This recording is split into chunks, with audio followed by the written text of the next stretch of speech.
बच्चों का जो इंटरव्यू आता है वो किस बेसिस पे आता है, क्या उसकी रेलेवेंसी रहती है? लाइफस्टाइल ना इंडिया में बड़ा खतरनाक है ये जेनजीज वालों में। तो रात को 3 बजे सोते हैं, 2 बजे सोते हैं कि कई बच्चे इंटरव्यू में फेल हो जाते हैं। Hello everyone, welcome back to our new podcast. तो आज हम अर्पित सर से बात करेंगे, जैसे हम ऑस्ट्रेलिया के लिए बात करते हैं कि ऑस्ट्रेलिया का सक्सेस रेट क्या चल रहा है, तो आज हम वैसे ही न्यूजीलैंड के लिए बात करेंगे और जानेंगे कि एक्चुअल में न्यूजीलैंड का कितना प्रोसेसिंग टाइम लगता है और क्या उसका सक्सेस रेट चल रहा है। हेलो सर, कैसे हैं आप? बहुत बढ़िया जी, बहुत बढ़िया।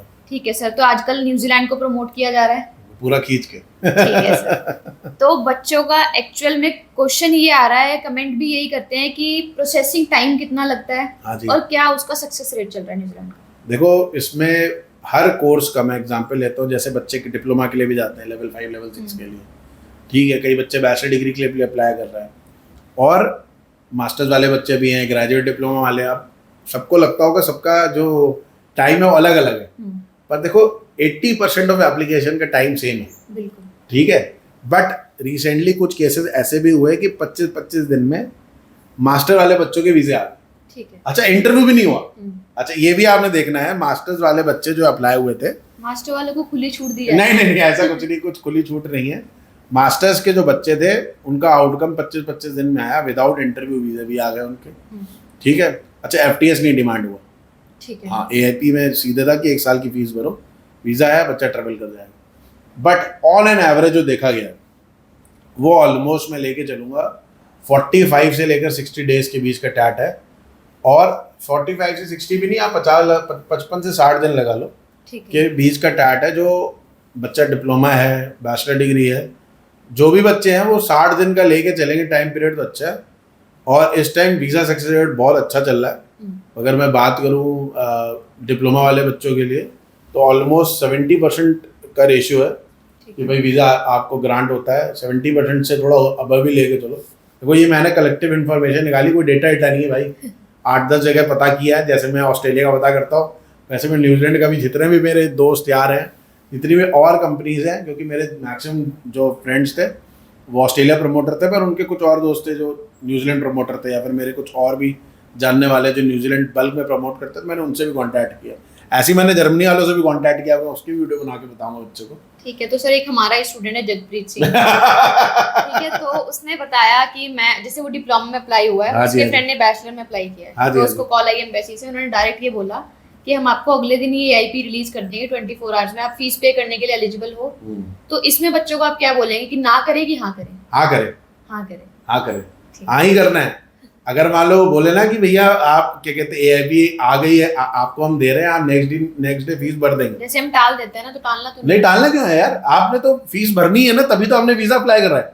जब आपने कॉल आपको आई है and they are saying that आप इमीडिएटली फीस भर दीजिएगा, क्या ऐसा भी हो सकता है कि उसका कोर्स स्टार्ट डेट रिसेंट का ही हो? जैसे कई बच्चे ऐसे होते हैं कि जब उनको इंटरव्यू कॉल आती है तो कोर्स स्टार्ट डेट 6 दिन की होती है या 5 दिन की होती है या फिर हफ्ता बचा होता है, तो उस केस में ऐसा हो सकता है। उस केस में आपने हाँ ही बोलना है भाई, ना नहीं बोलना है, हाँ ही बोलना है। हर चीज में हाँ ही बोलना है, हर चीज में नहीं, बट आपने वो सिलेक्शन ऑफ वर्ड आपने खुद चूज करना है, क्वेश्चन को समझना है। इनकेस आपको क्वेश्चन नहीं समझ में आया, जो उनका क्वेश्चन है वो नहीं समझ में आया, तो आपने क्वेश्चन को आपने पूछ लेना है कि I didn't get your point, can you repeat the question, और उसके बाद आपने उसको आंसर बैक करना है। ठीक है। तो इंटरव्यू बच्चों के ऑलमोस्ट आ ही रहे हैं सर? देखो, जो बच्चे डिप्लोमास के उनके इंटरव्यू आ रहे हैं, बैचलर डिग्री वालों के भी आ रहे हैं और मास्टर्स के भी आ रहे हैं, सबको इंटरव्यू आ रहे हैं। कुछ कुछ बच्चों को नहीं भी आता, मास्टर्स में नहीं आता कुछ कुछ बच्चों का, जो मैंने रिसेंटली देखा है, कुछ कुछ बच्चों का, ऐसा नहीं है। अभी जैसे नियरेस्ट इनटेक जुलाई इनटेक है। हाँ जी, हाँ जी, हाँ जी। ठीक है, तो अभी तो एप्लीकेशन ऑलमोस्ट क्लोज होने वाली है। नहीं, लग रही है, फाइलें तो लग रही है, फाइलें तो लग रही है। ठीक है, हम खुद लगा रहे हैं, यूनिवर्सिटीज एक्सेप्ट कर रही हैं। हाँ हाँ, यूनिवर्सिटीज नहीं, देखो यूनिवर्सिटीज तो देखो एक्सेप्ट कर ही लेते हैं, उनका क्या, वो तो डेफर कर देंगे बाद में उनको तो एप्लीकेशन चाहिए। बट हाँ, एज अ टैट में देखूँ तो कई बच्चों की फाइलें लग चुकी है, जैसे पिछले महीने भी हम लोगों ने फाइल लॉन्च करी बहुत बच्चों की। तो आपने ये जरूर देखना है कि भाई, जैसे मैं हमेशा बोलता हूँ, if you are applying for New Zealand, तो आपने ये ध्यान देना है कि कोर्स स्टार्ट डेट के 90 डेज से लेकर 60 डेज के बीच में आपका केस फाइल हो जाए। क्योंकि ऐसा नहीं होना चाहिए पता चला आपके पास टाइम ही नहीं है, जिस दिन आपकी एआईपी आई उसके 10 दिन बाद आपके कॉलेज स्टार्ट होना है, आपने शॉपिंग भी करनी है, फीस भी पे करनी है, सारी चीज़ें मैनेज करनी है, और ये असल में ना गड़बड़ हो जाती हैं चीज़ें। तो be ahead of the time. मैं भी यार बच्चों की जो एप्लीकेशन करता हूँ टाइमली फाइल करने की कोशिश करता हूँ, बच्चे को इंटरव्यू प्रिपेयर कराने की कोशिश करता हूँ। तो इस टाइम जो वीज़ा सक्सेस रेट है, अगर मैं बात करूँ डिप्लोमास का, तो मैंने बता ही दिया, बैचलर और मास्टर का मोर देन 80-90% है, और ये और जो 80-90% है मैं इसको 100% बोल सकता हूँ, पर मैं बोल नहीं रहा हूँ क्योंकि कई बच्चे इंटरव्यू में फेल हो जाते हैं। इंटरव्यू की कंडीशन उनके ऊपर आ जाती है, मतलब जो रिफ्यूजल लेटर मिलता है कि इंटरव्यू में वो अपने करियर गोल्स नहीं एक्सप्लेन कर पाते, तो वो आपने ध्यान देना है कि करियर गोल आप अच्छे से ध्यान दें। तो चलिए सर, ये तो आपने क्लियर कर दिया, लेकिन बच्चों का जो इंटरव्यू आता है वो किस बेसिस पे आता है, क्या उसकी रेलेवेंसी रहती है, उसका एसओपी पे बताइए सर। देखो एसओपी इज वेरी इंपॉर्टेंट, बहुत सारे क्वेश्चन आपके एसओपी से पूछे जाएंगे। और भैया जो भी बच्चे हैं जो एप्लीकेशन फाइल कर रहे हैं, और कई बच्चे ऐसे होंगे जो उसमें अनएम्प्लॉयड भी होंगे, है ना, मतलब रिसेंटली पास होंगे, तो मैं इसलिए बोल रहा हूँ, तो वो जॉब वॉब नहीं करते, तो उनका लाइफस्टाइल ना इंडिया में बड़ा खतरनाक है ये जेनजीज वालों का। तो रात को 3 बजे सोते हैं, 2 बजे सोते हैं। भैया देखो न्यूजीलैंड में हो जाती है सवेरे जल्दी, ठीक है, 5 बजे या 6 बजे हो सकता है, मतलब मैं ऐसा नहीं बोलता 5-6 बजे कॉल आ जाएगी, बट अर्ली कॉल आती है, तैयार है बच्चा तैयार है, बच्चा सोच लो 7 बजे के बाद कभी भी कॉल आ सकती है। ठीक है। अब बच्चे रात को 2 बजे सोएंगे तो सवेरे कैसे उठेंगे, पता था सवेरे उठे और मिस्ड कॉल दिखेगी, जान निकल जाएगी बच्चे की, क्योंकि साइलेंट करके सो जाते हैं लोग। तो ठीक है, तो आपने टाइम स्लीप साइकिल है वो सही करो, ठीक है, पता चलो मॉर्निंग आपको 8 बजे कॉल आ रही है, आप सो ही रहे हो, ठीक है। और आपको अगर पता है कि भाई इंटरव्यू आना है, और जनरली इंटरव्यू 10-11 बजे के पहले पहले आ जाता है और न्यूजीलैंड के नंबर से आता है, तो आप प्रिपेयर्ड रहिए। और डेली रात को या फिर सवेरे जब आप उठे, तो जब आप उठ के पानी पी रहे हो या चाय पी रहे हो, जो भी कर रहे हो, तो उसमें आप एक बार एसओपी रिवाइज कर लो, ठीक है। वैसे तो बच्चे कंठस्थ करके याद करते हैं, जो क्योंकि न्यूजीलैंड बच्चे जितने सीरियस स्टूडेंट है that are only applying for New Zealand, पर फिर भी ये मेरी रिकमेंडेशन है भैया, ये स्लीप साइकिल सही करो। ठीक है। एट लास्ट सर एक न्यूज़ आई है न्यूजीलैंड गवर्नमेंट की तरफ से कुछ डिप्लोमा के वर्क परमिट को लेकर। हाँ, तो वो तो अब तो पहले से न्यूज़ तो वो तो फाइनल हो गई। जो बच्चे देखो वर्क परमिट नहीं है, पहली बात तो समझना पड़ेगा, वर्क परमिट नहीं है, कुछ और बोल रहे हैं उसको, हम अभी एक्सप्लेन करते हैं। देखिए, जो बच्चे लेवल 5, लेवल 6, लेवल 7 कुछ भी करेंगे 1 साल का, उनको एटलीस्ट 6 मंथ्स का पोस्ट ग्रेजुएट वर्क परमिट मिलेगा। देखो अभी मैंने पोस्ट ग्रेजुएट वर्क परमिट बोला है, उसको मैं अभी सही करता हूँ, ठीक है। जो बच्चे लेवल 7 के डिप्लोमास करेंगे उनको अप टू 1 ईयर का पोस्ट ग्रेजुएट वर्क परमिट मिलेगा। अभी मैं पोस्ट ग्रेजुएट वर्क परमिट बोल दिया, बट अपने आप को अभी करेक्ट करके आपको एक्सप्लेन करूंगा कि क्या है। ठीक है, तो चलिए सर अभी करेक्शन की बात कर रहे हैं, ये क्या चीज है? देखो करेक्शन में इसलिए कर रहा हूँ कि देखो ये जो वर्क परमिट होता है ना, अब देखो ये एक्चुअल में है new short term graduate visa, work visa, ठीक है। ये एक शॉर्ट टर्म वर्क वीजा है ना, इसलिए मैं इसको पोस्ट ग्रेजुएट वर्क परमिट नहीं बोल रहा था, क्योंकि post graduate work permit generally 2 साल 3 साल का मिलता है, ठीक है, कभी कभी 1 साल का भी मिलता है, बट हाँ इसका ये जो ड्यूरेशन है लेस देन 1 ईयर का है, इसलिए मैं इसको बोल रहा हूँ short term graduate work visa है। तो ये 6 मंथ्स का भी मिल सकता है डिपेंडिंग अपॉन योर एजुकेशन।